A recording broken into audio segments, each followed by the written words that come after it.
That theme music means it's time for our weekly conversation with Ted Dabrowski, president of Wirepoints, wirepoints.org, all things Illinois policy related. We brought you number 12 this year earlier in the program, the 12th person charged with murdering or trying to shoot to kill someone while on felony pretrial release. That was 12 this year. It was a guy who had a domestic, who also had a stolen car charge that were pending, and he shot into a car containing off-duty sheriff's police. Thankfully, no one was hurt, so now he's got an attempted murder charge, too. Number 37 from last year, it takes a while for the numbers to settle when you have this much carnage on the streets of Chicago. Number 37 last year, month after a judge removed the ankle monitor from this thug for possessing a stolen SUV, the 29-year-old participated in the robbery and murder of an Uber driver. Oh, that's nice. He's also accused of being part of an armed robbery crew that robbed a woman in Bucktown this past March. He is the 37th person charged with murdering or trying to shoot or kill someone last year, 2023, while on felony pretrial release. Those crimes involve 53 victims, 19 of whom died. Preventable crimes, as we talk about. But I know from BLM Brandon that it's working. They know what to do, and it's working. And murders and shootings are slightly down from 30-year highs last year, and so it's working. Carjackings are down, they claim. It's working. I don't think that's true. But it's working, and they know what to do. That's what you should know. So pay no attention to the fear porn that is perpetuated by, well, all the nightly newscasts in Chicago. All the nightly newscasts that are all in service of the left. But hey, if it bleeds, it leads. People still want to see it. But Joe, don't let it distort your view that they know what they're doing and it's working. Ted, isn't that right? Thanks for joining us. Yes, thanks for having me on, Dan and Amy. Yes, it's working. Things are better. Shootings are down, whatever that means. I never know what that means. But so what's clear to me and why we keep messaging this is that violent crime is up. It's up over, we're talking about a 6-year high since COVID or before COVID. And yes, murders might be down 15%, but robberies continue their pace. Aggravated batteries continue their pace, and so we're up 3% over last year, which is not not that big of a number. But we have to remember the starting point. We're still up 13% over 2019. And robberies are, we have almost 700 more robberies this year than we did in 2019. So, the scary stuff, I call it, the traumatizing stuff, the stuff that leaves people just damaged, continues. And we can't hide behind lower murder numbers, which were, like as you said, some of the highest in decades. So we have to keep hammering this point that the violence is there. Yeah, and I don't think that he's actually, BLM Brandon is convincing people any better than Lori Lightfoot did before him. Kim Fox is not convincing people either. I don't think anybody's buying it because of the lived experience. People can sense the difference in the city, and I sense it coming back after a little hiatus. It just becomes more and more of a ghetto, frankly, is what I see. Yeah, what is amazing is how at the whatever you want to call it, the elite level, they're normalizing. All you have to do is go on CWB, and it's amazing how crime after crime is of guys who are out, on gun convictions, all kinds of stuff, and it's just fascinating how that's become normal. We've gotten to the point where we protect the criminals, and then it just becomes normal to protect them. It's absurd, but that's where we are right now. In a related story, we've got some labor statistics on non-farm annual payrolls, Illinois compared to our neighbors, compared to the rest of the nation. And it's a related story, I say, because, public safety has an impact on where people will locate or grow a business, doesn't it? Well, it does. And, it's hard to pinpoint because we've got so many problems in Illinois and Chicago, as we know. Ranging from the migrant crisis to the taxes to the crime that we're talking about now. But, jobs in the end are a great indicator. Jobs and population are a great indicator whether your state or city is doing something well or not. And we've hammered on this for a while. Illinois continues to suffer. The latest Bureau of Labor Statistics report shows that Illinois is the fourth worst in job creation in the last year.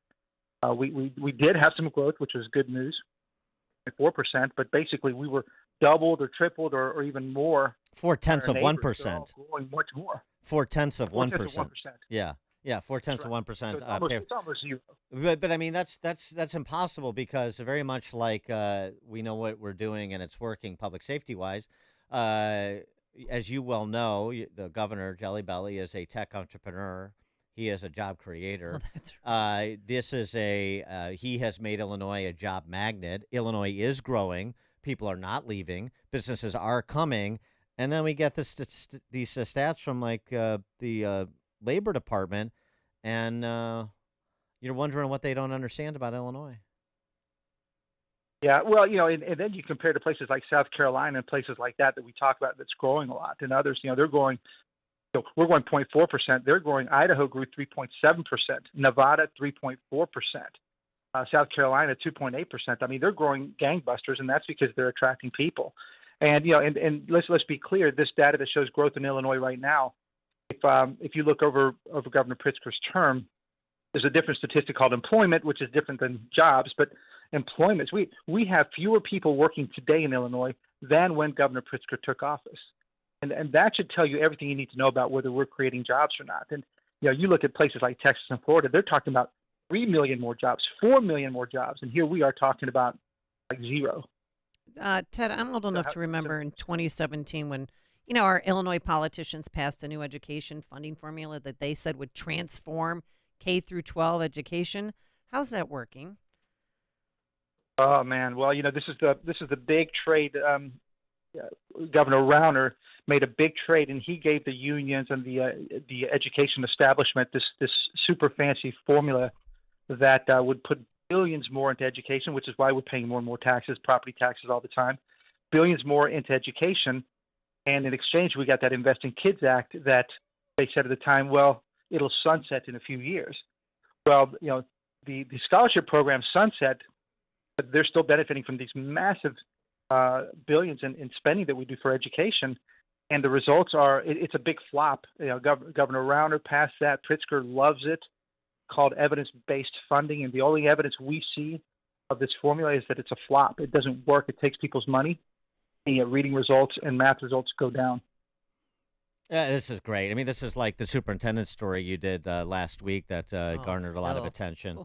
About pensions. These are I got just some examples here. So McHenry County, the Richmond Burton Community High School District 157, McHenry County, they saw a 26% increase in funding from 18 to 23. And a 20% decline in reading proficiency. I mean, it's not a funny matter, but it's just the whole thing is so laughable. It's just so laughable. It's a joke. It's fascinating. You got all these districts that have, you take all these poor districts. Let me give the example, and I think I'm going to take the worst one. And that's I always forget because I've lived in different states. Is it Cairo or Cairo? I'm starting to get confused right now. Cairo.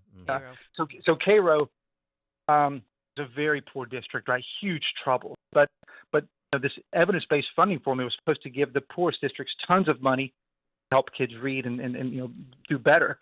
So Cairo gets massive infusion of cash to adequacy. It's the amount of money that it should have has been more than met and surpassed.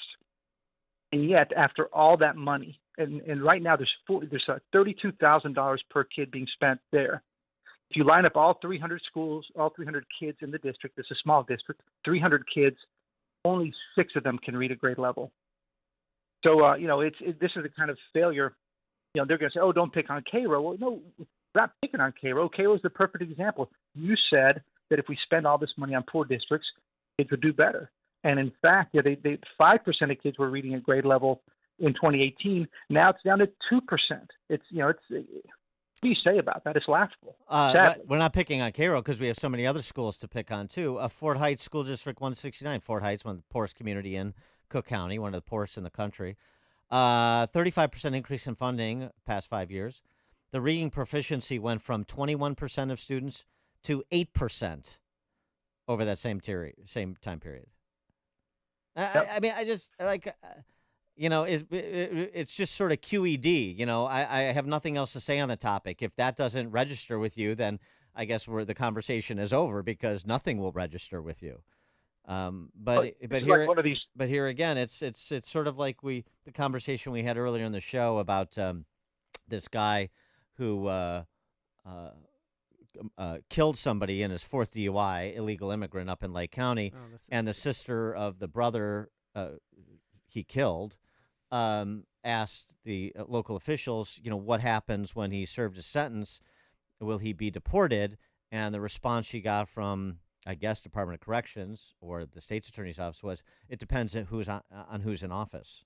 And so it's sort of the same thing here. It depends on who's in office, whether or not any notice is taken of this and any changes are made.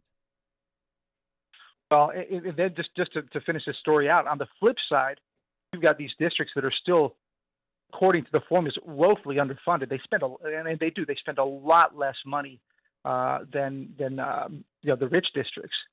And so to take Prairie Hill, it's only at 76% of what they deem as an adequate amount of funding. So it's way below its adequacy levels. And yet it's got the 9th highest reading proficiency in the state at 70% of kids are reading at grade level. So, and you've got a whole bunch of schools like that down there by East St. Louis, Aviston and Bartelso.